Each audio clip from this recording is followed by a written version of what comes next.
Vous êtes-vous trouvé dans une situation où il n'y a aucun espoir?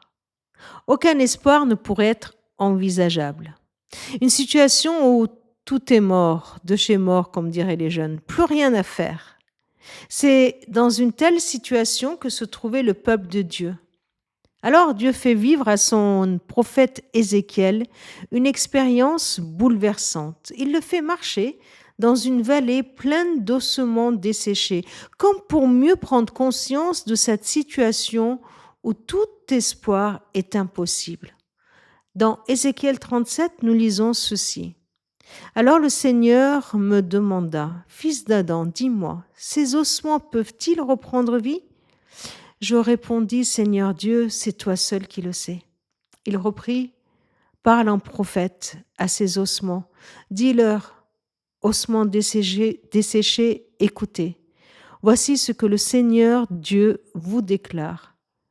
Je fais venir en vous un souffle et vous reprendrez vie. Parole bouleversante.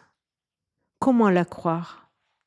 Quand on regarde autour de nous et quand on se trouve devant un constat pessimiste où l'espoir d'un monde meilleur s'éloigne, où l'espoir d'une église en paix s'éloigne, où l'espoir d'un réveil s'éloigne, où l'espoir d'une solution à nos problèmes disparaissent, une situation où nos cœurs semblent fermés, insensibles à Dieu, alors pensons à Ézéchiel 37. Au milieu même de l'abîme, Dieu vient éprouver notre foi en nous posant une question.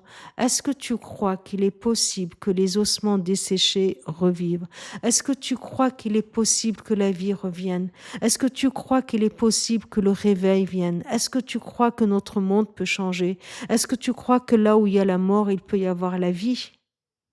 Non seulement Dieu vient interroger la foi de son prophète, mais il l'amène plus loin. Et je crois qu'il nous amène plus loin. Et peut-être qu'aujourd'hui même, il va te demander de faire un pas supplémentaire.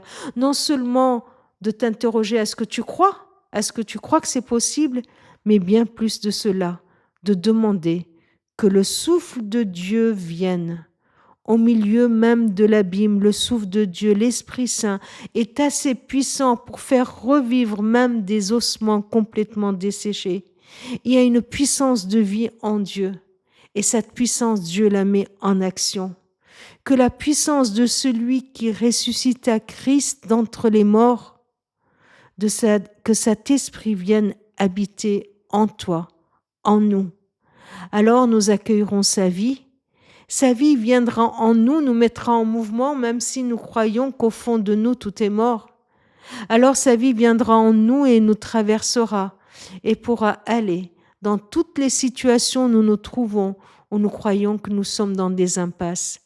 Ézéchiel 37 est là pour nous dire que rien n'est impossible à Dieu, que la vie peut venir par l'Esprit de Dieu.